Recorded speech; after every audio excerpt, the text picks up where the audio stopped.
They say every city hides a secret. But in the 1990s, New York hid something darker, an empire built on fear, loyalty, and blood. Before the FBI knew their names, before the papers called them ghosts, 3 men ruled the streets like kings without crowns. They didn't come from power. They took it, block by block, bullet by bullet. Their story was never written in the headlines. It was whispered in alleys, buried in police files, and forgotten until now. This is the story of the kings of New York and the empire that no one was supposed to remember. New York City, 1990. The streets were tired. The city had bled through the 80s. Crack, cops, corruption, and the Mafia wars that tore through the boroughs like wildfire. The old dons were falling one by one. Gotti was behind bars, Gigante was losing his mind, and the Colombo family was at war with itself. For the first time in decades, the streets were leaderless. And when there's no king on the throne, someone always steps up to wear the crown. They called themselves the Kings. Not at first, though. In the beginning, they were just 3 kids from Brooklyn, hustling for survival in a world that rewarded greed and punished hesitation. Anthony "Tony" Graves grew up near Red Hook. His father drove a cab until a stray bullet ended his shift one night. Tony was 16. By 18, he was running small-time protection for corner stores, making sure no one else took their money.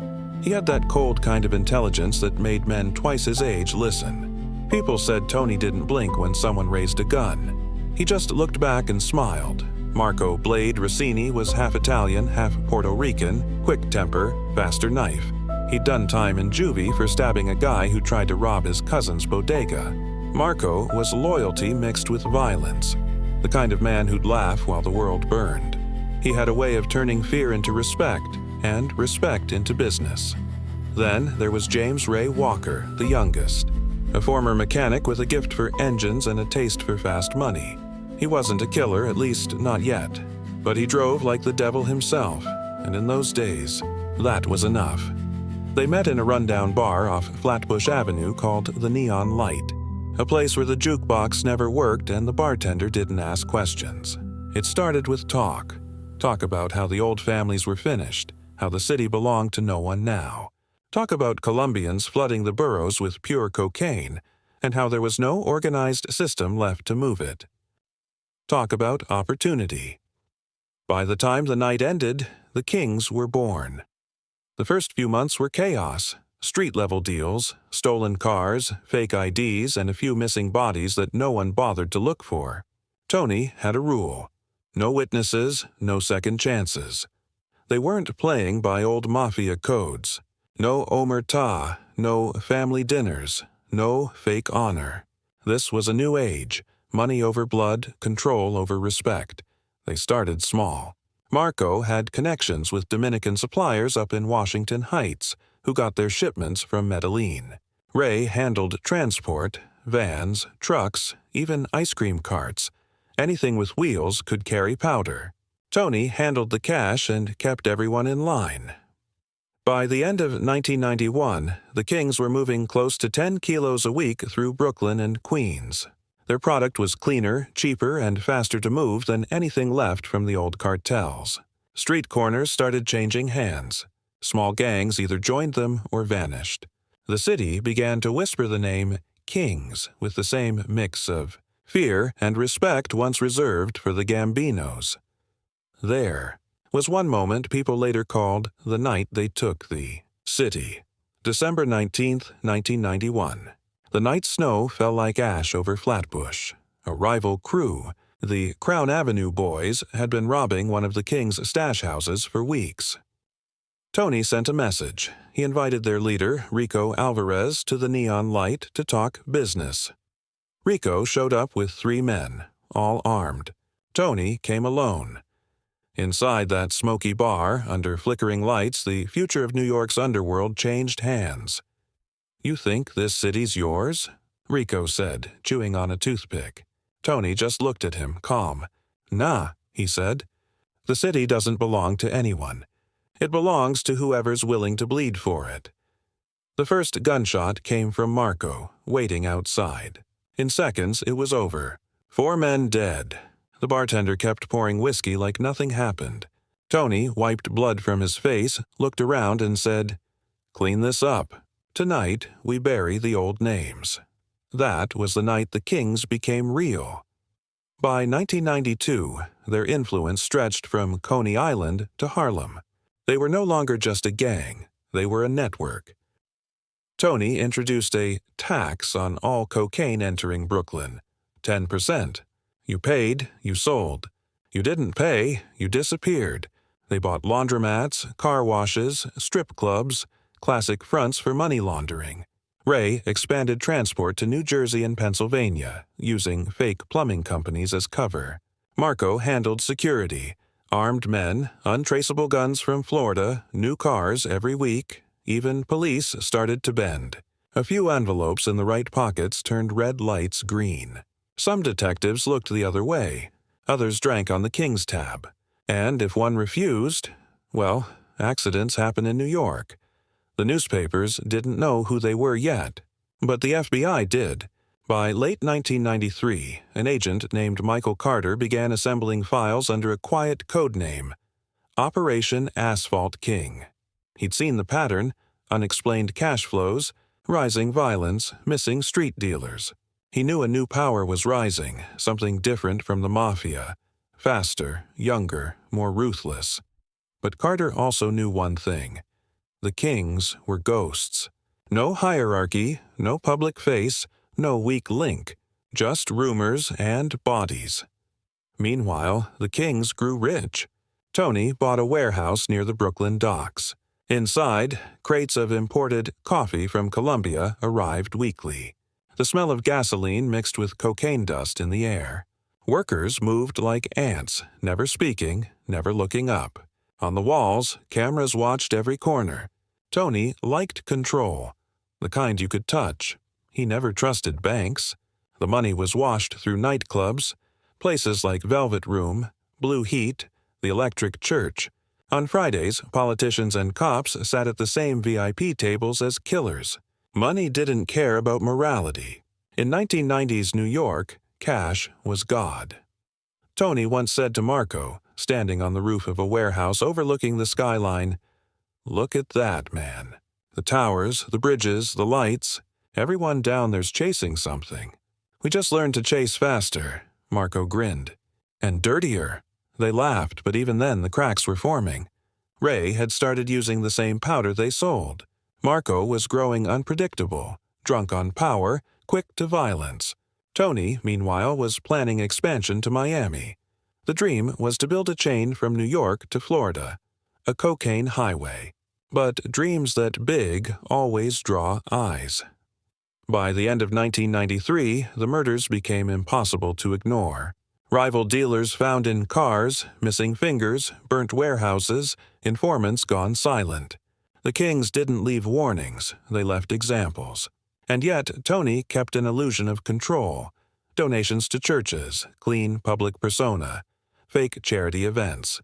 The papers called him a young entrepreneur. The truth hid behind tinted windows. One cold night, Tony met with a Colombian named Ernesto Vargas, one of the last links to the Medellin network after Escobar's death. They met in a diner off Queens Boulevard. Vargas spoke softly, almost fatherly. "New York is hungry again," he said. "You feed it, it feeds you. But remember, every king falls. The streets don't love anyone." Tony smiled faintly. "Then I won't ask for love. I'll take loyalty." Vargas just nodded. "Same thing. Different price." That deal tripled the King's supply overnight and put them on the FBI's radar for good. 1994 dawned with sirens and smoke. In every borough, lines were drawn. The Italians were gone, the old rules buried. A new order was rising, colder, faster, more violent. The Kings weren't bound by tradition. They were born of chaos, raised by ambition and fed by fear. They drove black Lincolns with no plates, wore leather gloves in summer, and carried pagers that never stopped buzzing. Every move they made left echoes in alleyways and morgues. Every dollar they touched was washed twice before sunrise. And every night the city whispered their name. By the end of that year, the kings owned the streets. But power in New York is like gasoline. It burns fast, and it always leaves ashes. As Agent Carter wrote in his first internal report, the Mafia built empires on blood and family. These new kids built one on paranoia. They don't fear God or death, only exposure. The kings didn't know it yet, but the walls were already closing in. And when you rise too fast in a city like New York, you don't get to choose how you fall. By 1994, the city had learned to live with the kings. They weren't ghosts anymore. They were a rumor with a face. Sleek cars, bodyguards with Bluetooth earpieces, gold chains glinting under neon lights. Their operation had become too big to hide, too clean to trace, too dangerous to challenge. From the outside, Brooklyn looked reborn. New clubs, new money, streets lit brighter. But behind every glowing sign was a shadow, and every dollar smelled faintly of gasoline and blood. The kings weren't just a gang anymore. They were a machine, a private economy running parallel to the law. The cocaine came in on fishing boats from Cartagena, hidden beneath crates of imported rum. It reached the docks of Newark first, then crossed the river to Brooklyn in refrigerated trucks. From there, the city became a maze of distribution points. Car washes, nightclubs, bodegas, churches. Cash flowed back in thick bundles, vacuum-sealed and untraceable. Tony Graves was no longer the hustler from Red Hook. He was the architect. He ran meetings in suits now, smoked imported cigars, and made politicians nervous just by shaking their hands. He knew how to play the game, keep the business clean, keep the violence quiet. He used to say, "Violence brings heat. Silence builds empires." Marco Blade Rossini didn't agree. He ran the enforcement wing, the muscle of the organization. Marco loved control through fear. To him, silence was weakness. Under his command, the kings developed a reputation for precision killings. Fast, surgical, message-delivering. People whispered about the alley jobs.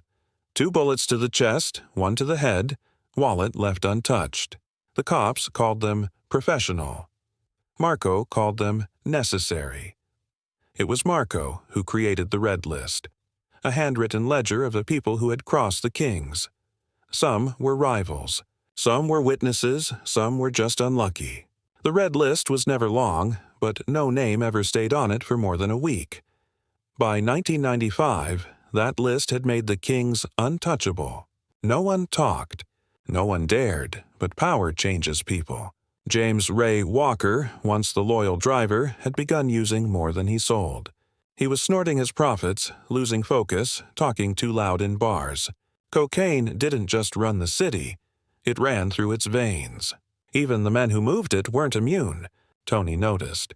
He always noticed, but loyalty meant something to him, at least for a while. So he warned Ray once, twice, then stopped talking. It was around that time that Detective Michael Carter's operation became real. He'd been building a case for almost 2 years.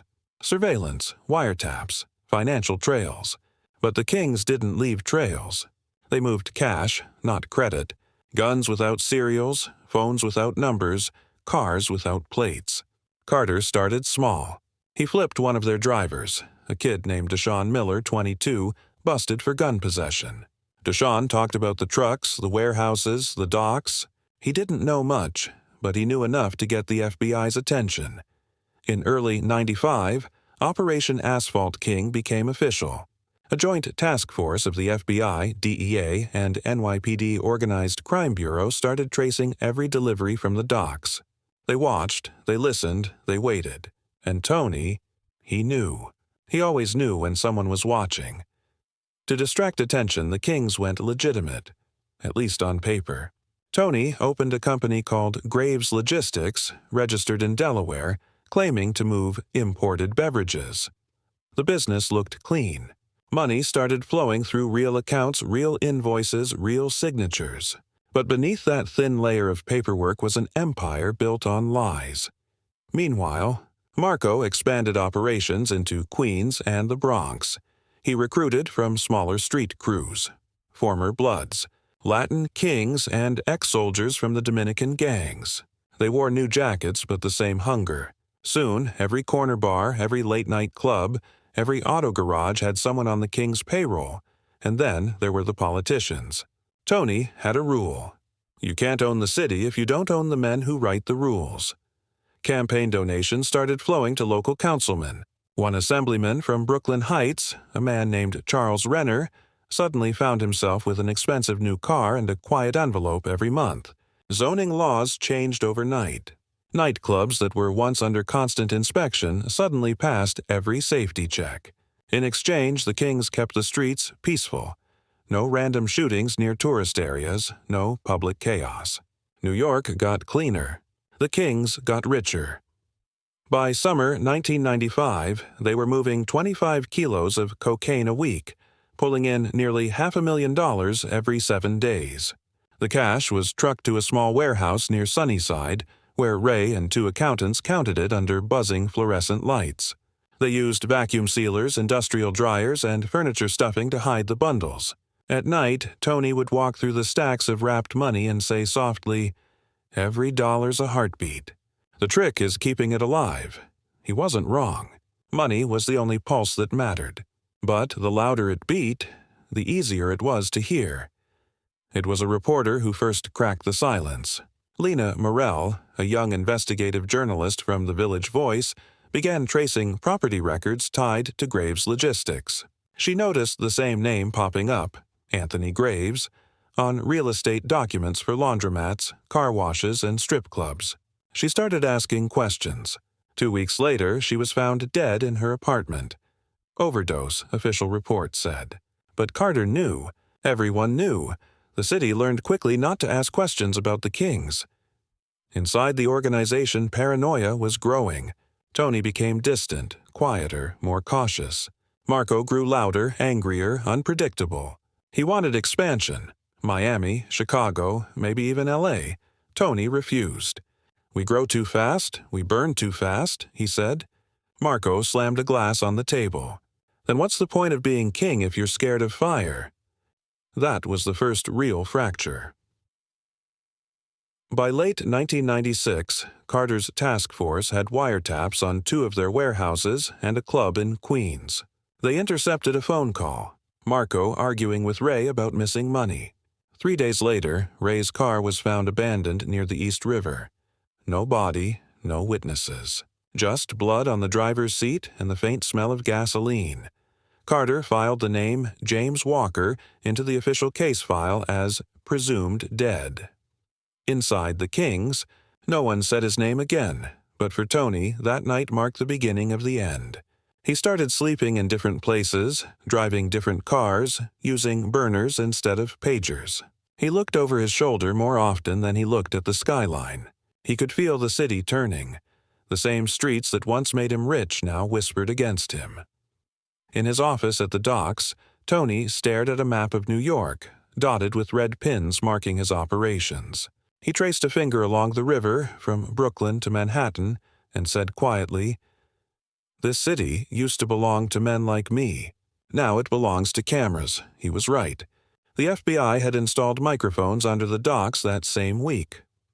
By winter 1996, the Kings were on every agency's radar: FBI, DEA, IRS, NYPD. Their empire was smoke and mirrors, and the smoke was starting to fade. Marco didn't care.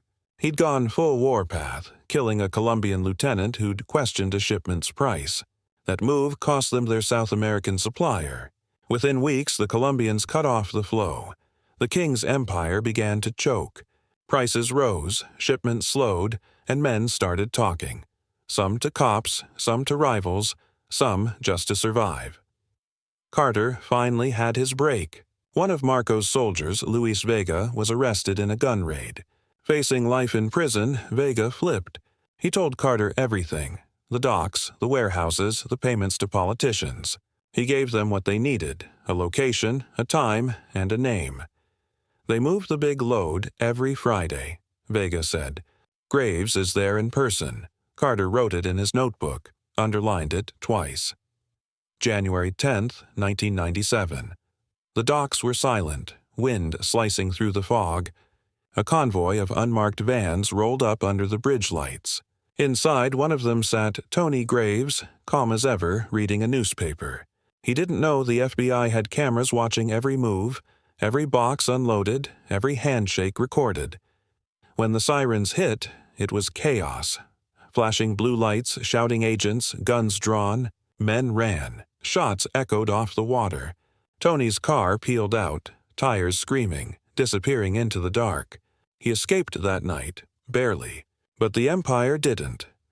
Within hours, 12 of his men were arrested. 2 warehouses were seized. And for the first time since 1990, the Kings weren't in control. In his official report, Carter wrote one sentence: "The Kings built an empire on silence. It took one scream to bring it down." But he was wrong. It wasn't one scream. It was years of whispers finally finding a voice. As winter turned to spring, New York exhaled. The smoke began to clear. And somewhere out there, in the shadows of the city he once ruled, Tony Graves was still breathing, still watching, still waiting. Because in his mind, kings don't fall. They just go underground. New York City, 1997. Winter had bled into spring, but the city felt colder than ever. The empire of the Kings, once smoke and chrome and money, was now a ghost wandering through the alleys of Brooklyn. The headlines called it the end of a new mafia, but the streets knew better. The Kings weren't gone. They were just bleeding out slowly, dying from the inside. The night the docks fell, Tony Graves disappeared. The police raided every property tied to his name: warehouses, bars, offices, safe houses. They found guns, cash, and ledgers written in code, but not the man himself. For weeks, the news replayed the same image: Tony's black Lincoln Continental racing through fog, vanishing into the dark like a phantom. To most people, that was the last they saw of him. To those who knew him, it was only the beginning of the end. Tony resurfaced 3 months later, living in an old meatpacking plant on the edge of Newark, New Jersey. He'd lost weight. His suits no longer fit. His voice had grown quieter, slower. The kind of tone you hear from men who've seen too much. The Kings were fractured. Half of their lieutenants were in federal custody. The rest scattered: Miami, Atlanta, even Montreal. The machine that once ran smoother than the subway was now rusting from the gears outward. Marco Rossini was still alive too, though barely. After the raid, he'd gone to ground in Queens, hiding out in an apartment above a strip club called Velvet Heat. He was paranoid, twitchy, armed every second. He called Tony once through a payphone, voice shaking. "They're watching us, T," he said. "Cops, feds, even our own people. Vega ratted, man. We're done." Tony didn't answer for a long time. Then he said quietly, "You started this when you killed that Colombian. You made us loud. You think this was me?" Marco snapped. "You built this. You built it too perfect, and now it's choking us." Tony ended the call without a word. That was the last time they spoke. Meanwhile, Detective Michael Carter wasn't celebrating. The raid had been a victory, yes, but Tony's escape haunted him. Carter had spent 5 years watching this man grow from a corner hustler into a ghost king. He'd memorized his habits, his movements, his silences. And now, just when he had him, the man vanished. Carter called it unfinished business. The FBI called it Phase 2. They formed a smaller, quieter team. 3 agents, no leaks, no press. Their goal: locate, infiltrate, and dismantle what was left of the Kings. But Carter had a rule of his own. You don't chase ghosts. You make them come to you. To do that, he needed bait. There was still one man alive who could reach Tony: Marco Rossini. Carter knew Marco was desperate, addicted to paranoia, drowning in fear. So he did something the Bureau rarely admitted to. He sent a message. A man named Eddie Russo, an old street contact, met Marco in a bar. He passed along a whisper: "Tony's cutting you loose. He's making deals behind your back." Within a week, Marco started calling old contacts, asking questions, making noise. The kind of noise Carter needed. They followed him. Every bar, every phone call, every car ride. And eventually, Marco led them right where they wanted to go. It was a warehouse in Elizabeth, New Jersey. From the outside, it looked abandoned. Broken windows, rusted gates, graffiti on the walls. Inside, though, it was something else entirely. Stacks of bills wrapped in plastic. Pallets of liquor concealing false compartments. 2 men armed with AK-47s guarding the door. And in the middle of it all sat Tony Graves, reading an old newspaper with headlines about himself. When Marco walked in, the air went still. They stared at each other like 2 ghosts from the same graveyard. "You look like shit," Tony said calmly. "You look like a newspaper article," Marco replied. Tony smiled faintly, but his eyes were dead. "What do you want, Marco?" "I want out," he said. "Feds are coming. The Colombians are talking about a price on our heads. We're done, man." Tony set the newspaper down. "You know what the difference is between you and me, Marco? You think this was about money. It was never about money. It was about control. Control." Marco laughed bitterly. "You lost that the day they put your face on TV?" For a long moment, no one spoke. Then Tony stood, slowly, walked toward him and said softly, "You should have kept your mouth shut." The sound of the gunshot echoed off the metal walls like thunder. Marco fell where he stood, eyes still open, hand twitching once before going still. Tony didn't even look down. He turned to one of his guards and said, "Get rid of him. Make it quiet." That was the end of Marco Blade Rossini, the man who helped build an empire and watched it eat itself alive. When the body was found 2 weeks later in a landfill outside Staten Island, Carter knew exactly who had done it. He also knew something else. Tony Graves was back in play. And this time, he wasn't running drugs. He was cleaning house. By summer 1997, the remnants of the Kings had become a scattered network of fugitives, hustlers, and ghosts. Some tried to keep the trade alive, moving product through Harlem and the Bronx, but the supply lines were broken. The Colombians had moved on to cleaner partners. The Mexicans were rising now. Faster, hungrier, more disciplined. The world was changing again. And the Kings were dinosaurs watching the meteor fall. Tony, for his part, began operating like a man possessed. He moved between safe houses in Newark, Patterson, and occasionally back to Brooklyn under fake names. He stopped using phones entirely, relying on handwritten notes and coded messages. He trusted no one. Not his lieutenants. Not his suppliers. Not even himself. He'd started sleeping with a gun under his pillow. Sometimes he'd wake up and stare at it for hours, like he wasn't sure if it was protection or temptation. Carter's task force kept closing in.